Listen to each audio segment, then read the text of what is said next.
ರಾಜ್ಯ ಕಾಂಗ್ರೆಸ್ನಲ್ಲಿ ಸಚಿವ ಸಂಪುಟ ವಿಸ್ತರಣೆಯ ಕಸರತ್ತು ನಡೆಯುತ್ತಿರುವ ಬೆನ್ನಲ್ಲೇ ಬಿಜೆಪಿ ನಾಯಕ ಮುರುಗೇಶ್ ನಿರಾಣಿ ಹೊಸ ಬಾಂಬ್ ಸಿಡಿಸಿದ್ದಾರೆ.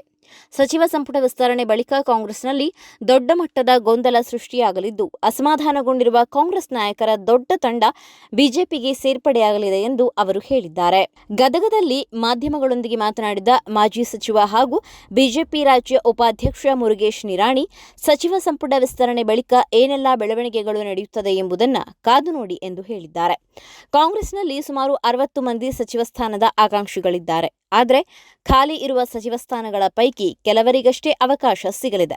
ಹೀಗಾಗಿ ಅವಕಾಶ ವಂಚಿತ ಶಾಸಕರಲ್ಲಿ ಅಸಮಾಧಾನ ಮೂಡುವ ಸಾಧ್ಯತೆ ಇದೆ ಎಂದು ನಿರಾಣಿ ಹೇಳಿದ್ದಾರೆ. ಸಚಿವ ಸ್ಥಾನ ಸಿಗದ ಕಾಂಗ್ರೆಸ್ನ ಹಲವು ಹಿರಿಯ ಶಾಸಕರಿಗೆ ಪಕ್ಷದೊಳಗೆ ನಡೆಯುತ್ತಿರುವ ಬೆಳವಣಿಗೆಗಳ ಬಗ್ಗೆ ಅರಿವಾಗುತ್ತಿದೆ. ಅವರು ತಕ್ಷಣವೇ ಯಾವುದೇ ನಿರ್ಧಾರ ಕೈಗೊಳ್ಳದಿದ್ದರೂ ಮುಂದಿನ ದಿನಗಳಲ್ಲಿ ಬಿಜೆಪಿಯತ್ತ ಮುಖ ಮಾಡಲಿದ್ದಾರೆ ಎಂದು ನಿರಾಣಿ ವಿಶ್ವಾಸ ವ್ಯಕ್ತಪಡಿಸಿದ್ದಾರೆ. 2028ರ ವಿಧಾನಸಭೆ ಚುನಾವಣೆಯೊಳಗೆ ಕಾಂಗ್ರೆಸ್ನ ದೊಡ್ಡ ತಂಡ ಬಿಜೆಪಿಗೆ ಸೇರ್ಪಡೆಯಾಗಲಿದೆ. ಈಗಾಗಲೇ ಹಲವರು ನಮ್ಮ ಸಂಪರ್ಕದಲ್ಲಿದ್ದಾರೆ ಎಂದು ನಿರಾಣಿ ಹೇಳಿಕೊಂಡಿದ್ದಾರೆ. ಕಾಂಗ್ರೆಸ್ ಸರ್ಕಾರವನ್ನ ಈಗಲೇ ಬೀಳಿಸುವ ಯಾವುದೇ ಪ್ರಯತ್ನವನ್ನ ಬಿಜೆಪಿ ಮಾಡುವುದಿಲ್ಲ ಎಂದು ಅವರು ಸ್ಪಷ್ಟಪಡಿಸಿದ್ದಾರೆ.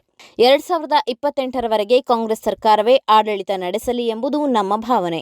ಸರ್ಕಾರ ಬೀಳಿಸುವ ಕೆಲಸಕ್ಕೆ ಬಿಜೆಪಿ ಕೈ ಹಾಕುವುದಿಲ್ಲ. ಆದರೆ ಕಾಂಗ್ರೆಸ್ನೊಳಗಿನ ಕಚ್ಚಾಟದಿಂದ ಏನಾದರೂ ಬೆಳವಣಿಗೆ ನಡೆದರೆ ಅದಕ್ಕೆ ಬಿಜೆಪಿಯನ್ನ ಹೊಣೆ ಮಾಡಲಾಗದು ಎಂದು ನಿರಾಣಿ ಹೇಳಿದ್ದಾರೆ.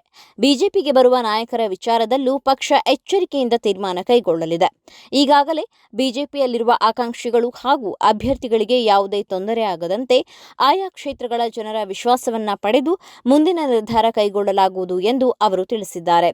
ಸಚಿವ ಸಂಪುಟ ವಿಸ್ತರಣೆಯ ಬೆನ್ನಲ್ಲೇ ಕಾಂಗ್ರೆಸ್ನಲ್ಲಿ ಅಸಮಾಧಾನ ಭುಗಿಲೇಳಲಿದೆ ಎಂಬ ನಿರಾಣಿ ಹೇಳಿಕೆ ರಾಜ್ಯ ರಾಜಕೀಯದಲ್ಲಿ ಹೊಸ ಚರ್ಚೆಗೆ ಕಾರಣವಾಗಿದೆ.